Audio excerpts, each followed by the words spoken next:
Konya is one of the oldest urban centers in the world. Excavations on Aladdin Hill indicate a settlement dating back to at least the 3rd millennium before Christ. According to the Phrygian legend of the Great Flood, Konya was the first city where dry land was found. Another legend attributes its ancient name to the head of the Gorgon, with the help of which the mythological warrior Perseus defeated the local population before the founding of the Greek city.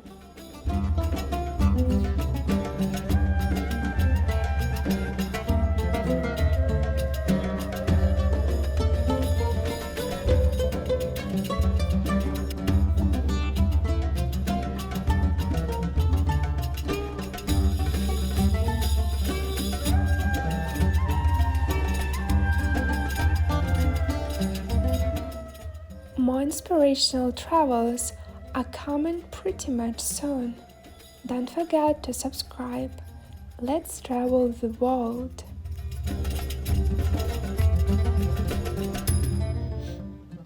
The city of Mevlana and Tolerance, Konya is considered one of the oldest settlements in Anatolia. Konya is an important historical stop you can only dream of.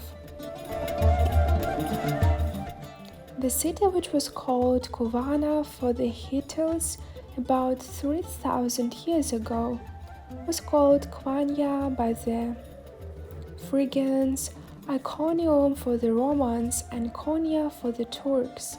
Apart from this, the name of the city is known in many different ways in many different sources. The name Konya, on the other hand, was stereotyped during the Seljuk and Ottoman times and has survived to the present day.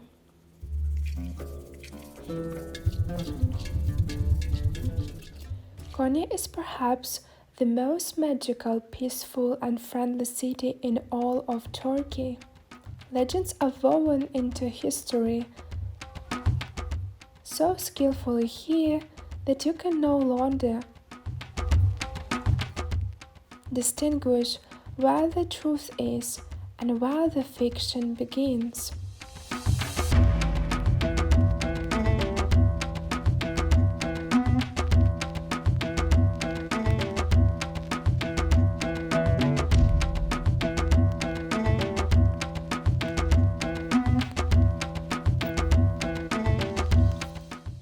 Konya's Selimiye Mosque, built by Shehzada Selim, is one of the magnificent works where you will see examples of classical Ottoman architecture located to the west of Mevlana Lodge.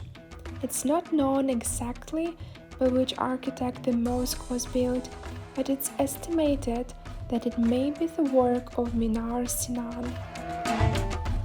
The construction of the mosque started in 1558 and it took 1567 to be completed. There is a single dome in the center of the mosque, and the mosque has been expanded with a half dome. The diameter of the dome in the center is 20 meters, and the diameter of the half dome is 6 meters. The plan of the mosque is similar to the Fatih Mosque in Istanbul. The ground gate of the mosque, which has 3 gates, is the most interesting one. The mosque was last restored in 2019.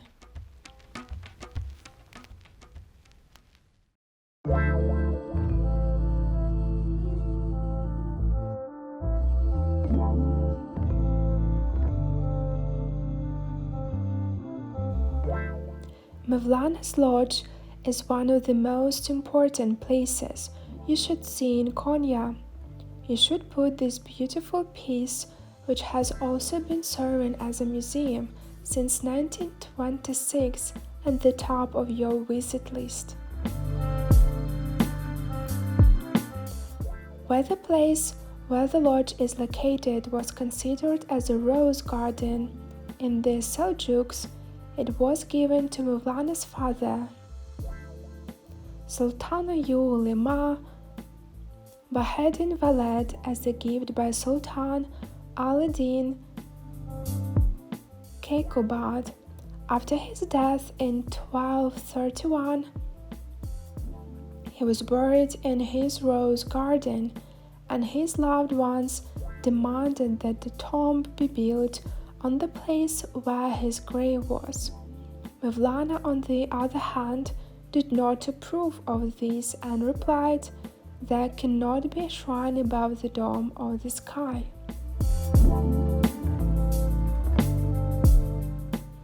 The green top, called Kubay Hadra Green Dome, was built by architect Badreddin Tom Tabriz upon the request of his son Sultan Valed after Mevlana's death in 1273.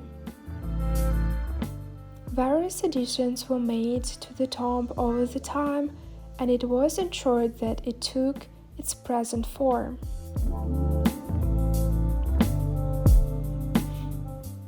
In the courtyard of the museum, which is entered through the Dervishin Gate, the cells where the dervishes stay are arranged in a regular manner. The courtyard ends with the Hamusan Gate, which reaches to the Ujler cemetery. Among the important artifacts in the museum, the Ark of Mevlana, made of walnut wood, that was baked in 1274, is the most striking.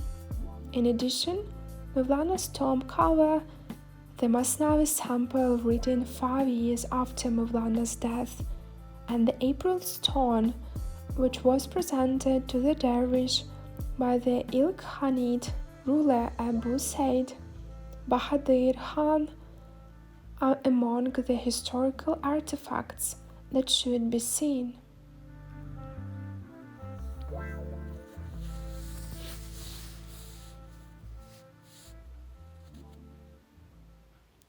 Mevlana, the first name that comes to mind when it comes to tolerance, is one of the important symbols identified with the city of Konya. You should definitely include this spiritual place where his tomb is located and which serves as a museum in your list of historical places in Konya. The fact that the museum is the most revenue-generated museum after Topkapi Palace before it was free shows us how valuable and frequently visited this place is.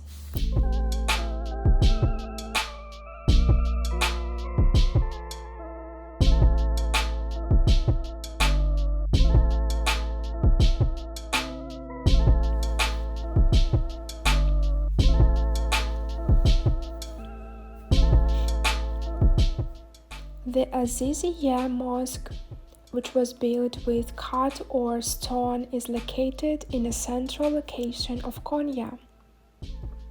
In the construction of the mosque, which is a work from the Ottoman period, it is possible to come across the traces of styles such as Baroque, Empire, and Rococo that we are not accustomed to seeing in the Ottoman Empire, and especially in mosques.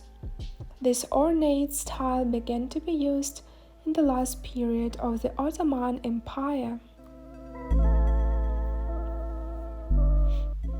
The mosque was first built by Damat Mustafa Pasha to Sheikh Ahmed between 1671 and 1676. It was rebuilt in its present location in 1874 with the efforts and support of Pertivnia Valide Sultan, mother of Sultan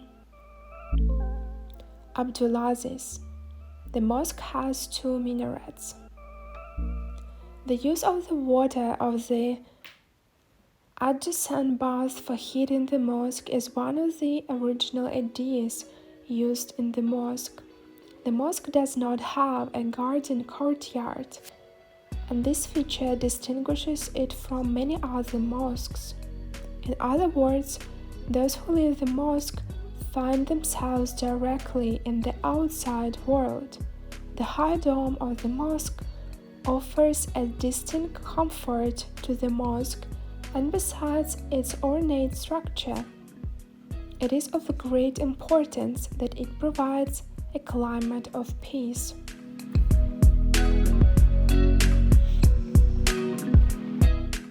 This work, which is the embodiment of simplicity and magnificence in one body, is a magnificent architectural structure in which many different artists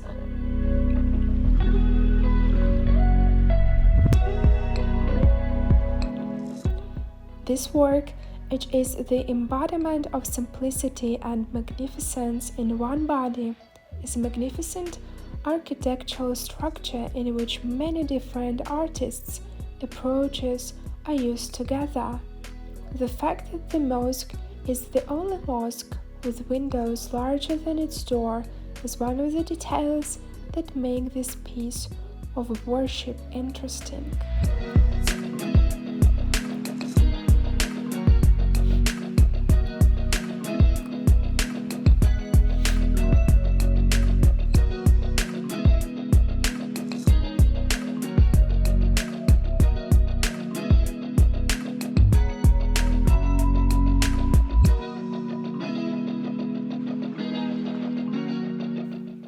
For example, there are two myths about the origin of the name of the city.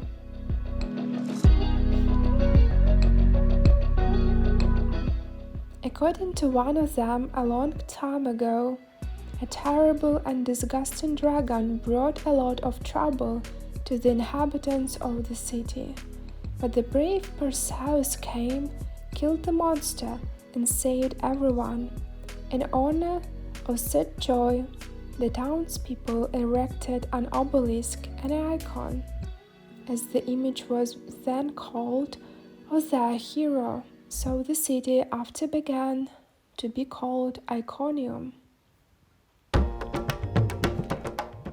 Another legend is pretty much Turkish. However, this is more like a joke, since the history of the city begins much earlier than the Turkish-speaking people appeared on its territory.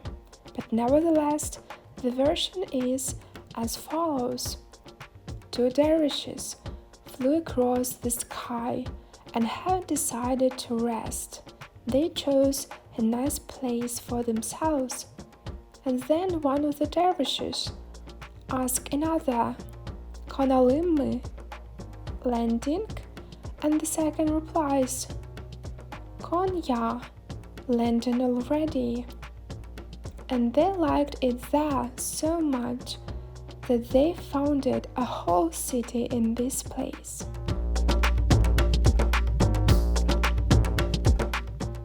And in the city there is a strange feeling that you are out of time, as if it has stopped, and you are wandering the streets admiring the architectural masterpieces of antiquity.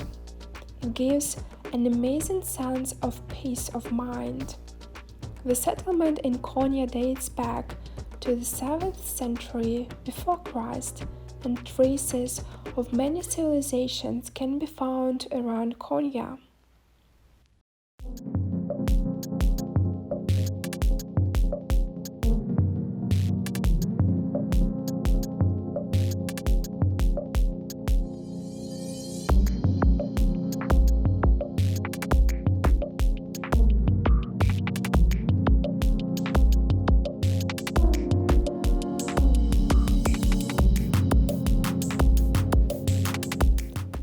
Çatalhöyük, on the other hand, shows us that Konya is one of the first settlements to be settled.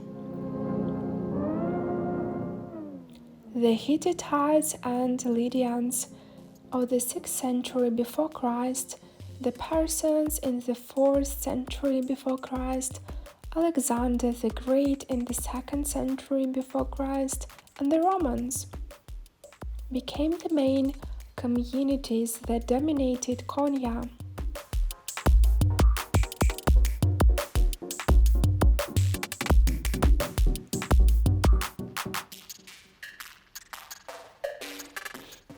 At the beginning of the 7th century, the Sassanids and Umayyads temporarily became the rulers of Konya.